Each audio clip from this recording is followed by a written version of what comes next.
വിശദമായി കടക്കുമ്പോൾ ആദ്യം കട്ടപ്പനയിലെ ഇരട്ട കൊലപാതകവുമായി ബന്ധപ്പെട്ട വാർത്തയിലേക്കാണ് നമ്മൾ പോകുന്നത്. ഇരട്ട കൊലപാതക കേസിൽ കുഞ്ഞിന്റെ മൃതദേഹം കണ്ടെത്തുന്നതിനായുള്ള തെരച്ചിൽ ഇന്നും തുടരും. കട്ടപ്പന സാഗര ജംഗ്ഷനിലെ വീട്ടിലാണ് തെരച്ചിൽ നടത്തുക. കക്കാട്ടുകടയിൽ വീട്ടിൽ നടത്തിയ പരിശോധനയിലാണ് വിജയന്റെ മൃതദേഹം കണ്ടെത്തിയത്. കേസിലെ പ്രതികളെ വിശദമായി ചോദ്യം ചെയ്യും. പ്രിൻസ് ജെയിംസ് കൂടുതൽ വിവരങ്ങൾ നൽകും.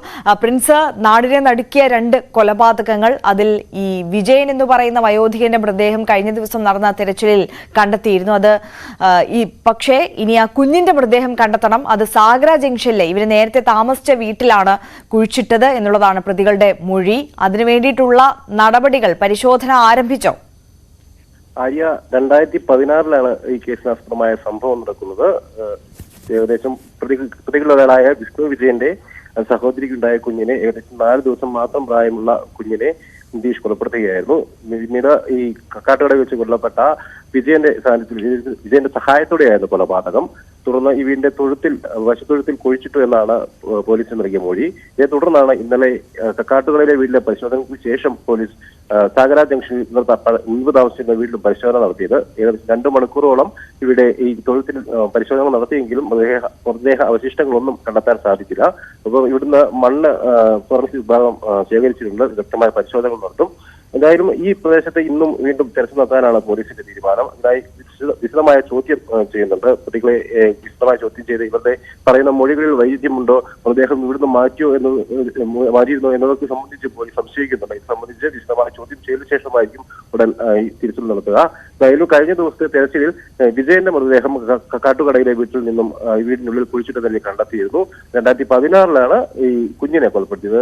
കഴിഞ്ഞ ഓഗസ്റ്റിലാണ് ഈ വിജയനെ നിതീഷ് കൊലപ്പെടുത്തിയത്. ഒപ്പം ഇതിന് സഹായമായി വിഷ്ണു വിജയനും ഒപ്പം വിജയന്റെ ഭാര്യ അടക്കമുള്ളവരും സഹായ ഒപ്പം ഉണ്ടായിരുന്നു. ആര്യ, പ്രിൻസ്, ഒരു കാര്യം കൂടി, അതായത് ഈ കേസിൽ ഇപ്പോൾ പ്രതികളായിട്ടുള്ളവർ, അവരുടെ ഈ വിഷ്ണുവിന്റെ കുടുംബം, ഇവരെ സംബന്ധിച്ച് വല്ലാത്ത ദുരൂഹത നിലനിൽക്കുന്നുണ്ടായിരുന്നല്ലോ.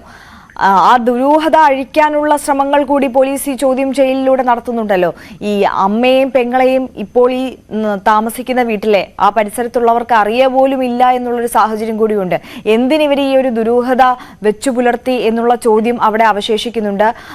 അതിന് എന്തെങ്കിലും ഒരു ഉത്തരം ലഭിച്ചിട്ടുണ്ടോ? ആ ഒരു വിഷയത്തിൽ ഒരു ക്ലാരിറ്റി ലഭിക്കുന്നുണ്ടോ പോലീസിന്? ആര്യ, ഈ 2016 ഈ നവജാത ശിശുവിനെ കൊലപ്പെടുന്ന കാലത്തിന് മുൻപുള്ള കാലഘട്ടത്തിൽ ഇവർ കട്ടപ്പനയിൽ സാഗര ജംഗ്ഷനിലാണ് താമസിച്ചിരുന്നത്. ആ കാലഘട്ടത്തിൽ ജനങ്ങളുമായിട്ടൊക്കെ സാധാരണഗതിയിൽ ഇടപഴകുന്ന ഒരു കുടുംബമായിരുന്നു. വിജയൻ കട്ടപ്പന ടൗണിലെ ഒരു ചുമട്ടുതൊഴിലാളിയായിരുന്നെന്നും ഒക്കെ നാട്ടുകാർ പറയുന്നുണ്ട്. ഇതിനുശേഷം ഇവർ പെട്ടെന്ന് വളരെ വേഗത്തിൽ ഇവിടെ നിന്ന് താമസം മാറിപ്പോവുകയായിരുന്നു. പിന്നീട് നാട്ടുകാരുമായി ഒന്നും ബന്ധപ്പെടാൻ തയ്യാറായിട്ടില്ല. പിന്നീട് പല ഭാഗത്ത് ഇവർ താമസിക്കുകയും 9 മാസത്തിന് മുൻപായി കക്കാട്ടുകടയിൽ വീടെടുത്ത് വാടകയ്ക്കെടുത്ത് താമസിക്കുകയുമായിരുന്നു. മുൻപ് താമസിക്കുന്ന പ്രദേശങ്ങളിൽ സാധാരണ ജീവിതം പുലർത്തിയിരുന്നെങ്കിലും നിതീഷ് ഇവരോടൊപ്പം വീട്ടിൽ താമസിക്കാൻ തുടങ്ങിയതോടെയാണ് ഇവർ കൂടുതൽ അകലം പാലിച്ചതെന്നൊക്കെ നാട്ടുകാർ പറയുന്നുണ്ട്. മുൻകാലങ്ങളിലൊന്നും സാധാരണഗതിയിലായിരുന്നു ഇവരുടെ ജീവിതം. ഇവര് ആളുകളുമായും അയൽവാസികളുമൊക്കെ അടുത്തിടപഴകിയിരുന്നു. എന്തായാലും കക്കാട്ടുകടയിൽ ഇവർ ദുരൂഹത നിറഞ്ഞൊരു ജീവിതമാണ് നയിച്ചിരുന്നത്. വീട്ടിൽ ഉൾഭാഗത്തൊക്കെ ഇത്തരത്തിലുള്ള തെളിവുകളാണ് പോലീസ് കണ്ടെത്താൻ സാധിച്ചത്. പല മുറികളിലും അഭിചാരമടക്കമുള്ള മന്ത്രവാദമടക്കമുള്ള കാര്യങ്ങൾ ചെയ്തതായി പോലീസ് സംശയിക്കുന്നുണ്ട്. അത്തരത്തിലാണ് ഈ മുറികൾ ഓരോന്നും സജ്ജീകരിച്ചിരുന്നത്. ഒപ്പം വീടിന്റെ മുൻവാതിൽ കാലങ്ങളായി തുറക്കാത്തൊരവസ്ഥ എന്ന രീതിയിലൊക്കെയായിരുന്നു മുൻവാതിലുള്ള കാഴ്ചകൾ പോലീസ് മനസ്സിലായത്.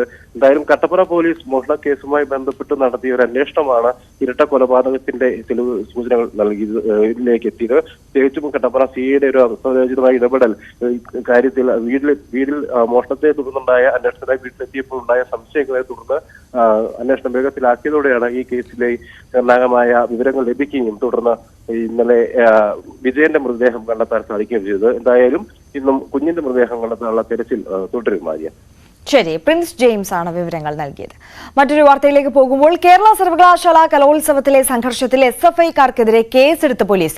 KSU പ്രവർത്തകനും കോതമംഗലം സ്വദേശിയുമായ നിധിനെ മർദ്ദിച്ച സംഭവത്തിലാണ് കേസ്. നിധിനെ മരക്കഷ്ണം കൊണ്ട് അടിച്ച് പരിക്കേൽപ്പിച്ചുവെന്ന് FIRൽ പറയുന്നു.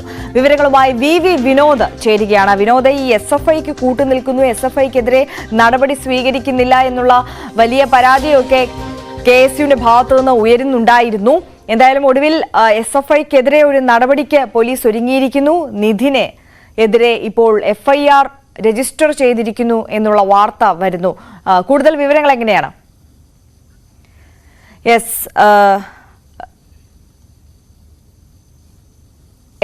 വിനോദ് തുടരുന്നുണ്ട്. വിനോദ്, എന്താണ് വിശദാംശങ്ങൾ? നേരത്തെ തന്നെ KSU പ്രവർത്തകരുടെ പരാതിയായിരുന്നു 4 ദിവസമായി കലോത്സവത്തിനെത്തിയ KSU പ്രതിനിധികളെ SFIക്കാർ മർദ്ദിക്കുന്നു എന്നത്. കഴിഞ്ഞ ദിവസം ഇത് പ്രതിഷേധത്തിലേക്ക് മാറുകയും ചെയ്തു. കലോത്സവത്തിന്റെ ഒരു വേദിയായ സെനറ്റ് ഹാളിന് മുന്നിലായിരുന്നു ഈ പ്രതിഷേധം. അവിടെ നിന്ന് KSU പ്രവർത്തകരെ പിന്നീട് പുറത്താക്കുകയും പോലീസ് അറസ്റ്റ് ചെയ്യുകയും ചെയ്തിരുന്നു. ആ സമയത്ത് തന്നെ പോലീസ് വ്യക്തമാക്കിയതാണ് മുഖം നോക്കാതെയുള്ള നടപടികൾ ഉണ്ടാകും. ഇപ്പോൾ 6 SFI പ്രവർത്തകർക്കെതിരെയാണ് ജാമ്യമില്ലാ വകുപ്പുകൾ പ്രകാരം കേസെടുത്തിരിക്കുന്നത്. കഴിഞ്ഞ ദിവസം തന്നെ നടന്ന മറ്റൊരു സംഭവത്തിന്റെ പേരിലാണ് ഈ നടപടി. കണ്ടാലറിയാവുന്ന 7 പേരെ കൂടി പ്രതി ചേർത്തിട്ടുണ്ട്. KSU പ്രവർത്തകൻ, അതായത് നിധിൻ, അദ്ദേഹം എറണാകുളം സ്വദേശിയാണ്. നിധിനെ 2 പേർ SFI പ്രവർത്തകരായ 2 പേർ സെനറ്റ് ഹാൾ പരിസരത്തേക്ക് കൂട്ടിക്കൊണ്ടുവരികയും പിന്നീട് സംഘം ചേർന്ന് മർദ്ദിക്കുകയും ചെയ്യുകയായിരുന്നുവെന്ന് FIR-ൽ പറയുന്നു. തടിക്കഷ്ണം കൊണ്ടുള്ള അടിയിൽ പല്ലിന് പരിക്കേറ്റു. 6 പേർ ഇങ്ങനെ അസഭ്യം പറഞ്ഞ് മർദ്ദിച്ച് ഇവർക്കൊപ്പം മറ്റ് 7 പേർ കൂടി ഉണ്ടായിരുന്നു. 6 പേരെ പ്രതി ചേർത്താണ് കേസെടുത്തിട്ടുള്ളത്. കേസിന്റെ വലിയ പ്രതിഷേധമാണ്. ഇന്ന് രമേശ് ചെന്നിത്തലയും അതേ ആരോപണം ഉന്നയിച്ചു. തിരഞ്ഞെടുപ്പിൽ, കലാലയങ്ങളിലെ തിരഞ്ഞെടുപ്പുകളിൽ വിജയിച്ചു വന്ന പ്രതിനിധികളെ അവരെ തിരഞ്ഞുപിടിച്ചാണ് ഏറ്റവും കൂടുതൽ മർദ്ദിക്കുന്നത്. ഇതിന് തടയിടണം, ഗുണ്ടാ സംഘമായി SFI മാറിയെന്നും രമേശ് ചെന്നിത്തല ആരോപിച്ചതായിരുന്നാലും പോലീസിന്റെ നടപടി ഇപ്പോൾ SFI പ്രവർത്തകർക്കെതിരെ ഉണ്ടായിരിക്കുന്നു. വിനോദ്, കഴിഞ്ഞ ദിവസം ഈ KSU പ്രതിഷേധത്തെ തുടർന്ന് കലോത്സവ പരിപാടികളൊക്കെ അലങ്കോലപ്പെടുന്ന ഒരു സാഹചര്യം കൂടി ഉണ്ടായിരുന്നു. ഈ മത്സരാർത്ഥികളൊക്കെ മണിക്കൂറുകളോളം, ഏകദേശം ഒരു ദിവസത്തോളം ഒക്കെ അവരുടെ മത്സര ഇനത്തിനായി കാത്തിരിക്കേണ്ട അവസ്ഥ പോലും ഉണ്ടായി. ഇപ്പോൾ ഈ സംഘർഷാവസ്ഥ, ഈ പ്രതിഷേധ സാഹചര്യമൊക്കെ ഈ കലോത്സവ വേദികളിൽ നിന്ന് മാറിയോ? മത്സരങ്ങളൊക്കെ സുഗമമായി നടക്കുന്നുണ്ടോ? കഴിഞ്ഞ ദിവസമാണ് ഈ പ്രതിഷേധം ഉണ്ടായത്. കലോത്സവം നടക്കുന്നതിനിടെ, ഒപ്പന മത്സരം നടക്കുന്നതിനിടെയായിരുന്നു പ്രതിഷേധം ഉണ്ടായത്. മത്സരങ്ങൾ തടസ്സപ്പെടുകയും ചെയ്തു. KSU പ്രവർത്തകരെ അവിടെ നിന്ന് മാറ്റുമ്പോൾ SFI പ്രവർത്തകർ അതിനുള്ളിൽ നൃത്തം ചെയ്തു. ഇതൊക്കെ തന്നെ വലിയ തർക്കങ്ങളിലേക്ക് പോയിരുന്നു. KSUവിന്റെ പ്രതിഷേധമുണ്ടായപ്പോൾ അവിടെ ഉച്ചത്തിൽ പാട്ട് വെച്ചതിനെതിരെയും KSU പ്രവർത്തകർ പ്രതിഷേധിച്ചു. അവർ ഉന്നയിച്ചത് 4 ദിവസമായി ഇങ്ങനെ KSU പ്രവർത്തകരെ മർദ്ദിക്കുന്നുണ്ട്. അതിൽ തന്നെ ഈ തിരഞ്ഞുപിടിച്ച് മർദ്ദിച്ചത് മറ്റ് ജില്ലകളിൽ നിന്ന്, അവിടെ പല ക്യാമ്പസുകളിൽ നിന്ന് തിരഞ്ഞെടുപ്പുകളിൽ വിജയിച്ച ആളുകൾ, അവർ ഈ കലോത്സവത്തിന്റെ ഭാഗമായി ഇവിടെ എത്തിയപ്പോൾ അവരെ മർദ്ദിക്കുന്നു. ക്യാമ്പസുകൾ പിടിക്കാൻ കഴിയാത്തതിന്റെ വൈരാഗ്യമാണ് ഈ മർദ്ദനത്തിൽ കലാശിക്കുന്നതെന്ന പരാതിയാണ്. കഴിഞ്ഞ ദിവസം ഒപ്പനയിൽ പങ്കെടുത്ത KSU വിദ്യാർത്ഥിനിയെ അതേ വേഷത്തിൽ തന്നെ പോലീസ് ജീപ്പിൽ കയറ്റി കൊണ്ടുപോയിരുന്നു. പ്രതിഷേധത്തിന്റെ ഭാഗമായാണ് പോലീസിന്റെ നടപടി ഉണ്ടായത്. വലിയ ആരോപണമായിരുന്നത് SFIക്കെതിരെ ഒരു നടപടിയും പോലീസ് സ്വീകരിക്കുന്നില്ല എന്നതാണ്. പക്ഷെ ഇപ്പോൾ എറണാകുളം സ്വദേശിയായ നിധിന്റെ പരാതിയിൽ കന്റോൺമെന്റ് പോലീസ് കേസെടുക്കുകയും 6 പേർക്കെതിരെ, അവർക്കെതിരെ ജാമ്യമില്ലാ വകുപ്പുകളാണ് ചുമത്തിയിട്ടുള്ളത്. കണ്ടാലറിയാവുന്ന മറ്റ് 7 പേരെ കൂടി ഈ കേസിൽ പ്രതി ചേർത്തിട്ടുണ്ട്. ശരി, വിനോദാണ് വിവരങ്ങൾ നൽകിയത്. KSU പ്രവർത്തകരെ മർദ്ദിച്ച വിഷയത്തിൽ 6 SFI പ്രവർത്തകർക്കെതിരെ ഇപ്പോൾ FIR രജിസ്റ്റർ ചെയ്തിരിക്കുന്നു. തൃശൂർ മലക്കപ്പാറയിൽ വീണ്ടും കാട്ടാനാക്രമണം. ഒരാൾക്ക് പരിക്കേറ്റു. അടിച്ചിൽ തൊട്ടി കോളനിയിലെ തമ്പാനാണ് പരിക്കേറ്റത്. റോഡിലൂടെ നടന്നു പോകുന്നതിനിടയിൽ രാത്രി കാട്ടാന ആക്രമിക്കുകയായിരുന്നു. രാവിലെയാണ് അവശനിലയിൽ തമ്പാനെ കണ്ടെത്തുന്നത്. കാലിന് ഗുരുതരമായി പരിക്കേറ്റ തമ്പാനെ ചാലക്കുടി താലൂക്ക് ആശുപത്രിയിലേക്ക് മാറ്റി. അതേസമയം ആതിരപ്പള്ളി എസ്റ്റേറ്റിൽ വീണ്ടും പുലിയുടെ ആക്രമണം. കൊല്ലേരി കുഞ്ഞു മുഹമ്മദിന്റെ പശുക്കിടാവിനെ പുലി കൊന്നു. 2 ആഴ്ച മുമ്പ് പുലിയുടെ ആക്രമണത്തിൽ ഇതേ പശുക്കിടാവിന് പരിക്കേറ്റിരുന്നു. ചികിത്സ തുടരുന്നതിനിടെയാണ് ഇന്ന് പുലർച്ചെ വീണ്ടും പുലി ആക്രമിച്ചത്. എറണാകുളം ഭൂതത്താൻകെട്ടിൽ വീട്ടിൽ നിന്ന് മൂർഖൻ പാമ്പിനെ പിടികൂടി. പാമ്പ് പിടുത്ത വിദഗ്ധൻ മാർട്ടിൻ മേക്കമാലിയാണ് പാമ്പിനെ പിടിച്ചത്. പാമ്പിനെ പിന്നീട് ഉൾവനത്തിൽ തുറന്നുവിട്ടു. ചൂട് കൂടിയതിനാൽ വീടുകളിൽ പാമ്പുകൾ എത്താനുള്ള സാധ്യത കൂടുതലാണെന്നും ആളുകൾ ജാഗ്രത പാലിക്കണമെന്നും പാമ്പ് പിടുത്തക്കാർ പറയും.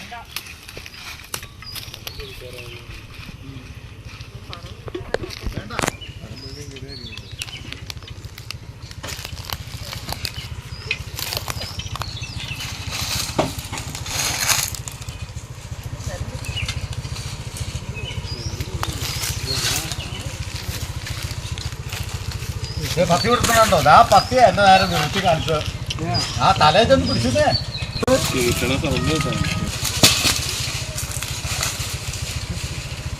കൊടുത്ത പോകാമല്ലേ? എന്നാ ഞാൻ പറഞ്ഞില്ലേ രാവിലെ ഒരു കോഴിപ്പേടേനെ. കൊല്ലം വടത്തറ വേങ്കോലയിലെ ഉത്സവ ഘോഷയാത്രയ്ക്കിടെ പോലീസുകാരെ ആക്രമിച്ച കേസിൽ 3 പേർ പിടിയിൽ. പ്രദേശവാസികളായ സജിമോൻ, വിനീത്, രാജീവ് എന്നിവരാണ് അറസ്റ്റിലായത്. സംഭവത്തിൽ കൂടുതൽ പ്രതികൾ ഉള്ളതായി പോലീസ് പറയുന്നു. ശനിയാഴ്ച രാത്രി അരിപ്പ അമ്മയമ്പലം ശിവക്ഷേത്രത്തിലെ ഉത്സവത്തോടനുബന്ധിച്ച് വെങ്കോല ജംഗ്ഷനിൽ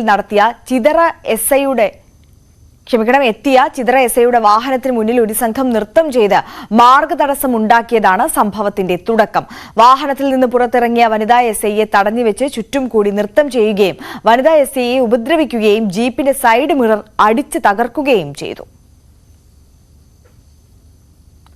ഇടുക്കി അടിമാലി ടൗണിൽ യുവാവിനെ കുത്തിപ്പരിക്കേൽപ്പിച്ച കേസിൽ 2 പേർ പിടിയിലായി. ബാലൻ, ജയേഷ് എന്നിവരെയാണ് പിടികൂടിയത്. കഴിഞ്ഞ ശിവരാത്രി ദിവസം രാത്രിയായിരുന്നു സംഭവം.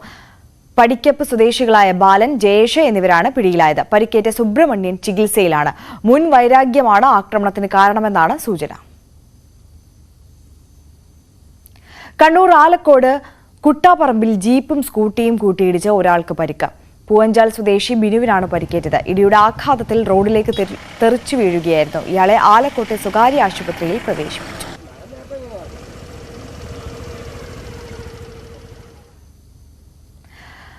മലപ്പുറം എടവണ്ണ സ്വദേശി ആയിഷ വ്യത്യസ്തയാണ്. 20-ാം വയസ്സിൽ ടയറുകളുടെ പഞ്ചർ ഒട്ടിച്ചു തുടങ്ങിയതാണ് ഈ 52-കാരി. ആയിഷയുടെ ഏക ജീവിതമാർഗവും ഇതുതന്നെയാണ്. 20-ാം വയസ്സിൽ ടയറുകളുടെ പഞ്ചർ ഒട്ടിച്ചു തുടങ്ങിയതാണ് എടവണ്ണ പത്തപ്പിരിയം സ്വദേശിനി ആയിഷത്ത. 32 വർഷം കഴിഞ്ഞു. ജീവിതം മുന്നോട്ട് കൊണ്ടുപോകാൻ ഹോട്ടൽ ജോലി ഉൾപ്പെടെ എല്ലാം പയറ്റി നോക്കിയെങ്കിലും മഞ്ചേരി മേലാക്കത്തുള്ള പഞ്ചർ കടയിലെ ഈ ജോലിയാണ് ഇപ്പോഴും ഏക ജീവിതമാർഗം.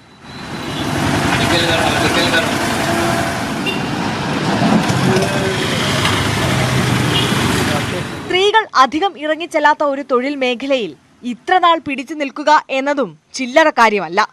എന്ത് ജോലിയും ചെയ്ത് ജീവിക്കാമെന്ന ദൃഢനിശ്ചയമാണ് ഈ മേഖലയിൽ തുടരാൻ കരുത്തായതെന്ന് ആയിഷ പറയുന്നു.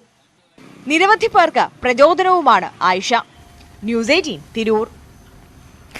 സിദ്ധാർത്ഥന്റെ മരണത്തെ തുടർന്നുണ്ടായ വിവാദങ്ങൾക്കും പ്രതിഷേധങ്ങൾക്കും ശേഷം പൂക്കോട് വെറ്റിനറി കോളേജ് തുറന്നു. ഹോസ്റ്റലിൽ 5 കൂടി ക്യാമറകൾ സ്ഥാപിച്ചു. രാത്രികാലങ്ങളിൽ അടക്കം കൂടുതൽ സുരക്ഷ ഒരുക്കുന്ന കാര്യം പരിഗണനയിലാണ്.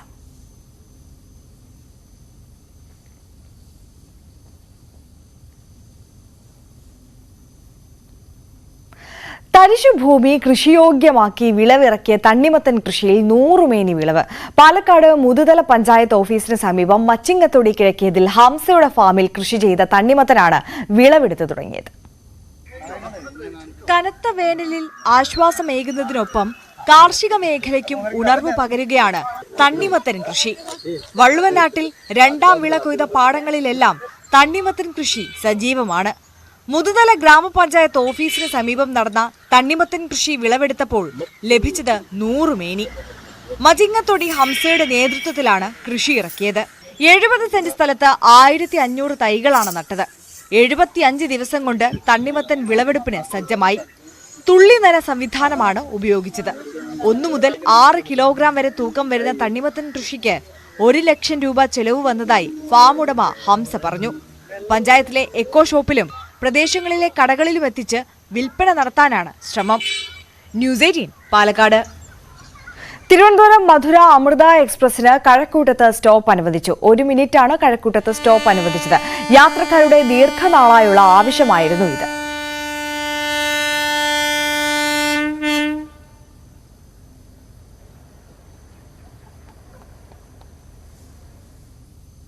തിരികെ എത്താം ഇടവേളയ്ക്ക് ശേഷം.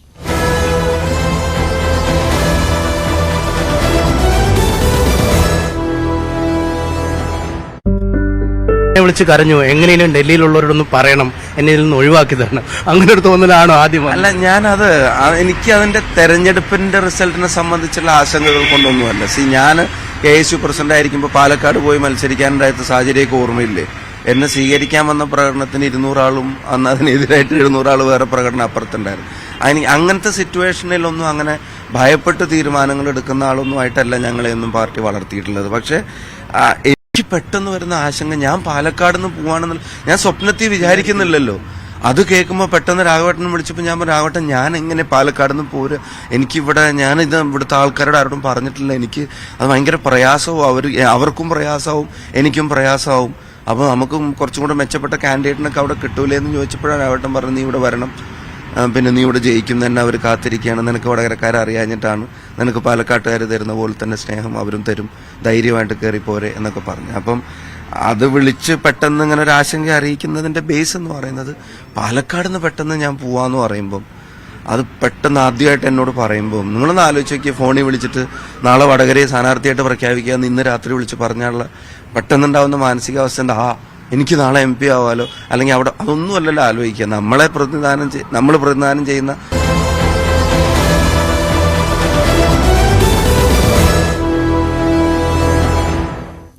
തിരികെ വാർത്തകളിലേക്ക്. ഫോർട്ട് കൊച്ചിയിലെത്തുന്ന സന്ദർശകരുടെ നടുവൊടിച്ച് കൽവത്തി റോഡ് പുനർനിർമ്മാണത്തിനായി പൊളിച്ച റോഡിൽ അപകടങ്ങൾ പതിവാകുകയാണ്. നിർമ്മാണം ഇനിയും വൈകിയാൽ റോഡ് ഉപരോധിക്കാനാണ് നാട്ടുകാരുടെ തീരുമാനം.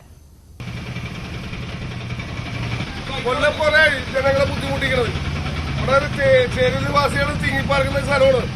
ഇവിടെ കാണിച്ചു കൊടുക്കുന്നത് കാണിച്ചു കൊടുക്കുന്നത് വണ്ടി പോലും ചൂവിലോടാൻ പറ്റില്ല. ദേവിയുടെ പാലം പണിത് കൊടുത്തേക്കുന്നത്, അല്ലെങ്കിൽ അതും തുറന്നു കൊടുക്കില്ല. ഈ റോഡിന്റെ അവസ്ഥ വേണ്ട. ഇവിടെ MLA MP മാരൊക്കെ കാണിച്ചു കൊടുക്കുന്നത് ഇവർക്ക് കിട്ടേണ്ടത് കിട്ടിയിട്ടില്ല. അതിന്റെ പേരാണ് പണിയൊക്കെ പെൻഡിങ് ഇട്ട് വെച്ചേക്കുന്നത്. നടുവേദന വണ്ടി ഓടിച്ചിട്ട്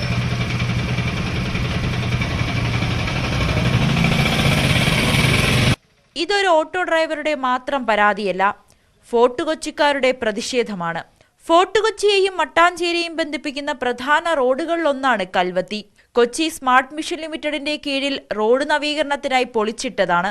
വർഷം 4ആയി. കരാറുകാരൻ തിരിഞ്ഞു നോക്കുന്നില്ല. പൊടിശല്യം കാരണം പ്രദേശവാസികൾക്ക് ഗുരുതരമായ ആരോഗ്യ പ്രശ്നങ്ങളാണുള്ളത്. 3 വർഷമായി. കൊറോണക്ക് മുന്നായിട്ട് പാലം ഇത് പൊളിച്ചാണ് 2ാം പണിയാനായിട്ട്. അത് കഴിഞ്ഞതിന്റെ ശേഷം പാലം പണിത് കഴിഞ്ഞതിന്റെ ശേഷം പിന്നീട് ഈ റോഡിന്റെ പണി ഇതുവരെക്കും പൂർത്തീകരിച്ചിട്ടില്ല. കാരണം ഈ ചുറ്റുവട്ടത്ത് താമസിക്കുന്ന ആളുകൾ പ്രായമുള്ളവരുണ്ട്, രോഗികളുണ്ട്, കിടപ്പിലായവരുണ്ട്, പിഞ്ചു പൈതങ്ങൾ 1 വയസ്സ് 2 വയസ്സ് 6 മാസമൊക്കെ ഉള്ള പിള്ളേരൊക്കെ കുടുംബത്തിൽ താമസിക്കുന്നുണ്ട്. ദിനം പ്രതി ഈ പൊടി ശ്വസിച്ചിട്ടാണ് ഇപ്പൊ കഴിഞ്ഞുകൊണ്ടിരിക്കുന്നത്. പല അസുഖങ്ങളും ബാധിച്ചുകൊണ്ട് പല ബുദ്ധിമുട്ടുകളിലും കഴിയുന്നവരാണ്. ഹോസ്പിറ്റലായിട്ടും കയറി ഇറങ്ങിക്കൊണ്ടിരിക്കുന്നുണ്ട്. 3 വർഷത്തോളമായി. ഈ 3 വർഷമായിട്ടും ഒരു അധികാരികളുടെ ഭാഗത്തുനിന്നും ഒരു പ്രതികരണവുമില്ല. ചേരി നിവാസികളാണ്, അന്നന്നത്തെ കാര്യത്തിന് വേണ്ടി നടക്കുന്നവരാണ്. അപ്പോൾ അവർക്ക് ഇതിനു വേണ്ടി ഇറങ്ങാനുള്ളൊരു അവസ്ഥയല്ല. അപ്പോൾ ഇത് അധികാരികൾ ഇതാക്കണം. ഇപ്പോൾ ഒരു വികസനം വന്നു കഴിഞ്ഞിട്ടുണ്ടെങ്കിൽ കുറേ ആളുകൾ അതിൻ്റെ നേട്ടങ്ങൾ കൊയ്യാൻ വേണ്ടി വരും. ഇപ്പോൾ ഇത് അധോഗതിയായി ഈ അവസ്ഥയിലായിട്ട് പോലും ആർക്കും ഒരു ഇതില്ല. റോഡ് ഭയങ്കര ബുദ്ധിമുട്ടാണ്. നമ്മൾ ഓടുന്ന പൈസ വണ്ടിക്ക് തന്നെ അങ്ങോട്ട് കൊടുക്കേണ്ട വരും. പണിയാനൊക്കെ ആയിട്ട് ഭയങ്കര ഇടങ്ങേറാണ് വണ്ടി പോണതും.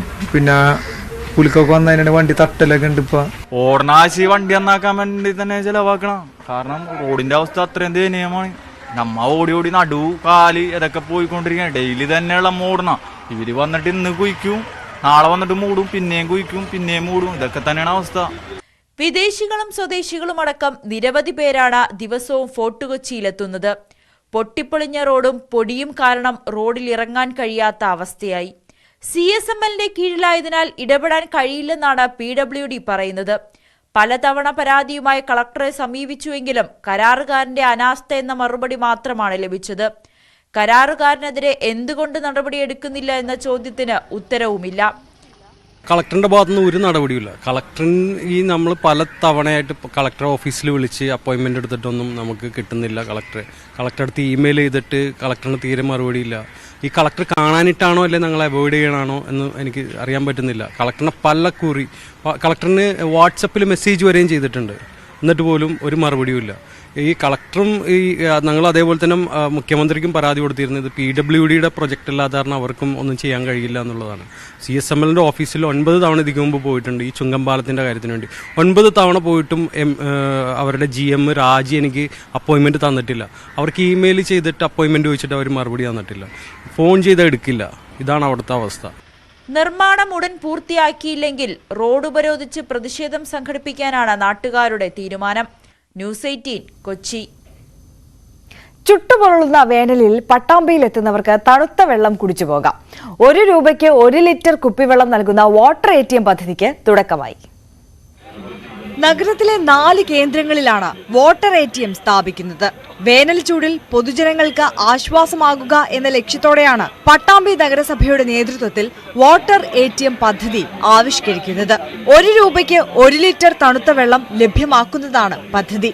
ബസ് സ്റ്റാൻഡ് പരിസരത്ത് വാട്ടർ ATM നിർമ്മാണോദ്ഘാടനം നഗരസഭാ ചെയർപേഴ്സൺ O ലക്ഷ്മിക്കുട്ടി ഉദ്ഘാടനം ചെയ്തു. Water ATM 4 സ്ഥലങ്ങളിലായിട്ട് സ്ഥാപിക്കാനാണ് തീരുമാനമെടുത്തിട്ടുള്ളത്. 1 Pattambi bus stand, 2 മേലെ പട്ടാമ്പി, 3 കൽപ്പക, 4 ശങ്കരമംഗലം സെന്റർ. 4 സ്ഥലങ്ങളിലായി ഏകദേശം 17,76,000 രൂപ ചെലവഴിച്ചും കൊണ്ട് വാട്ടർ ATM 1 രൂപയ്ക്ക് 1 ലിറ്റർ വെള്ളം എന്ന രീതിയിൽ നമുക്ക് ഇവിടെ നിന്ന് ആളുകൾക്ക് ലഭിക്കും.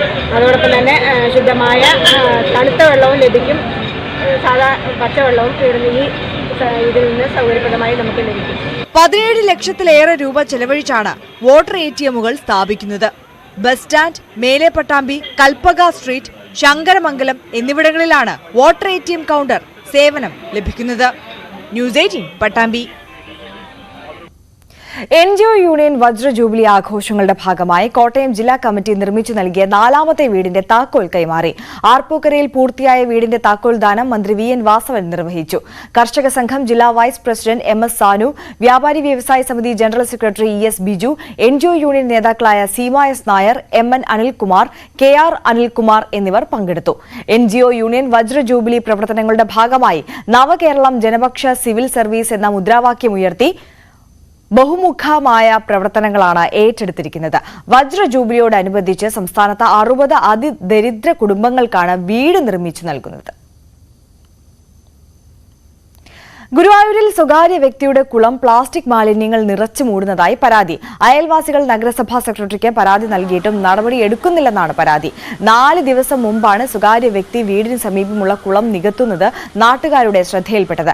ടിപ്പറും മറ്റും ഉപയോഗിച്ച് പ്ലാസ്റ്റിക് മാലിന്യം ഉൾപ്പെടെ പറമ്പിൽ കൊണ്ടുവന്ന് നിറയ്ക്കുകയായിരുന്നു. ഇക്കാര്യം നാട്ടുകാർ അധികൃതരുടെ ശ്രദ്ധയിൽപ്പെടുത്തി. പക്ഷേ നടപടിയുണ്ടായില്ല. പ്ലാസ്റ്റിക് അടക്കമുള്ളവ ഇട്ട് മൂടുന്നതിനാൽ പരിസ്ഥിതി പ്രശ്നം ഉണ്ടാകുമെന്നും ആരോപണമുണ്ട്. ഒരു 4-5 ദിവസമായി ഇത് കൊണ്ടുവന്നിട്ടിട്ട്. ആദ്യം കൊണ്ടുവന്ന ലോറിയിലാണ്. അത് 3-4-5 ട്രിപ്പ് കൊണ്ടുവന്നിട്ട് വണ്ടിയിലിട്ട് അതിൽ വേറെ എന്തൊക്കെയോ കുറേ പ്ലാസ്റ്റിക് സാധനങ്ങളൊക്കെ കൂടിയിട്ട് കുളത്തിലിട്ട്. പിന്നെ അവർക്ക് കുളത്തിലേക്ക് ഇറക്കാൻ പറ്റാത്തൊരു കണ്ടീഷൻ വന്നപ്പോൾ അത് ഇതിൻ്റെ മുകളിലിട്ടിട്ട് പോയി. കുളം തൂർക്കലാണ് അതിൻ്റെ മെയിൻ ഉദ്ദേശം എന്നാണ് തോന്നുന്നത്. അവിടെ താമസിക്കുന്നു, അവർ കൊണ്ടുവന്നിട്ടു. ഈ പിടിച്ചാലൊക്കെ വലിയ കുഴപ്പമാണ്, ആ ഒരു ധാരണ ഞങ്ങൾക്കുണ്ട്. പിന്നെ ഇതിൻ്റെ ഒരു ഫോട്ടോ എടുത്തിട്ട് നമ്മൾ ഈ ഫോണിലിട്ടുണ്ടായിരുന്നു കൗൺസിലറിന്. കൗൺസിലർക്ക് അയച്ചു കൊടുത്തിട്ടുണ്ടായിരുന്നു നമ്മളെ. സംസ്ഥാനത്ത് ചൂട് ഉയരുമെന്ന് മുന്നറിയിപ്പ്. സംസ്ഥാന ദുരന്ത നിവാരണ അതോറിറ്റി ജാഗ്രതാ നിർദ്ദേശം നൽകി. മാർച്ച് പകുതിയോടെ സംസ്ഥാനത്ത് ചൂട് ഇനിയും ഉയരുമെന്നാണ് മുന്നറിയിപ്പ്.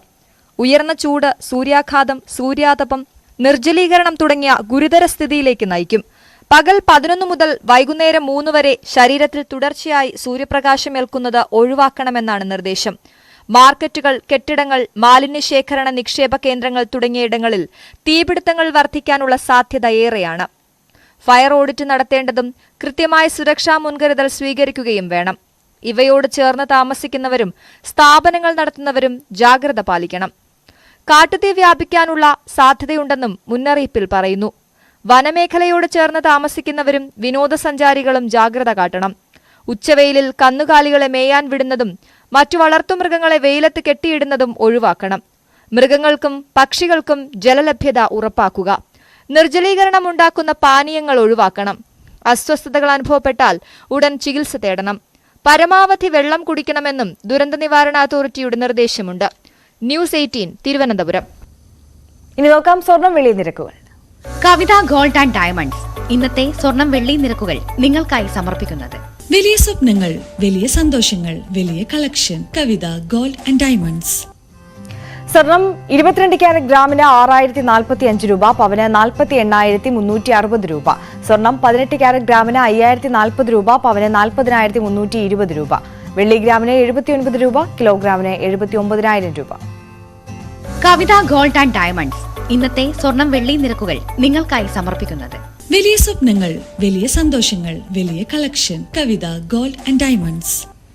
സകലമാന കേരളം പൂർണ്ണമാകുന്നു. നമസ്കാരം.